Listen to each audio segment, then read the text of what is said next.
L'Afrique est un totem chez Bob Marley, disparu il y a 40 ans. Pourtant, le prophète du reggae n'y a joué qu'à 2 reprises. La première fois invité au Gabon par une fille d'Omar Bongo, une de ses petites amies, raconte un livre récemment sorti. Mais le premier concert qu'il a donné en Afrique a pour cadre Libreville et l'anniversaire d'Omar Bongo, qui restera, je rappelle ici, 41 ans au pouvoir au Gabon. Comment le nom de Marley s'est-il retrouvé associé à ce symbole de la France-Afrique? Le lien s'appelle Pascaline Bongo, fille du dirigeant qui a vécu une histoire d'amour avec Marley, homme à femme. Pascaline Bongo assure dans le livre que Marley avait ses raisons.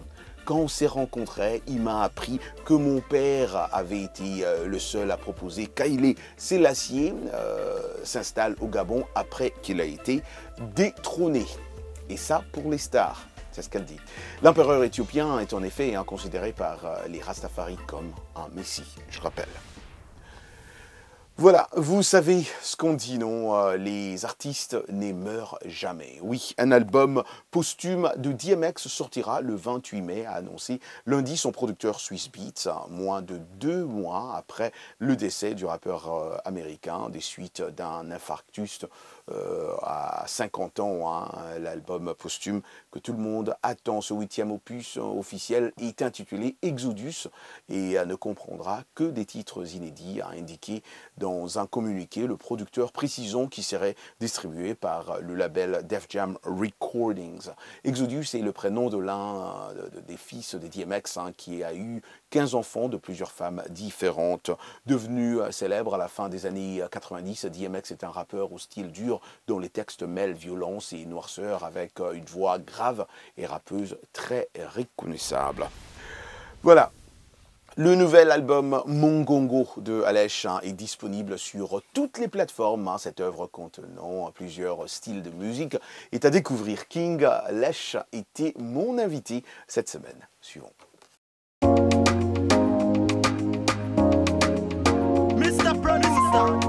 Quand j'avais décidé de fermer mon studio, puisque je ne pouvais pas continuer à payer indéfiniment le loyer, ne sachant pas exactement quand la pandémie ralentirait, et ben il y a ma femme qui m'avait dit, mais écoute, tu sais, je peux te couper une partie de ma cuisine, tu peux placer ton studio dans ma cuisine.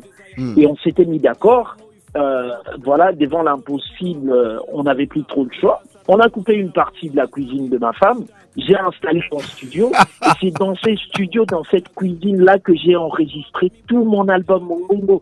Donc, il y a une très très belle histoire à raconter, mais également l'apport des femmes. Si c'était pas ma femme, cet album n'aurait peut-être pas vu le jour en 2021. Donc, aujourd'hui, c'est également une manière de dire, bah écoutez, on croit à tort tout maîtriser, mais très souvent, c'est toujours bénéfique d'associer les femmes dans toutes nos luttes, dans tous nos challenges de chaque jour. Vous pouvez suivre l'intégralité de notre entretien dans RM Show sur www.voafrique.com. Et voilà, chers téléspectateurs, on s'est dit à la semaine prochaine pour une nouvelle rubrique de Culture Hebdo. Bon week-end à vous et bon week-end à tous vos proches en compagnie de VOA Afrique.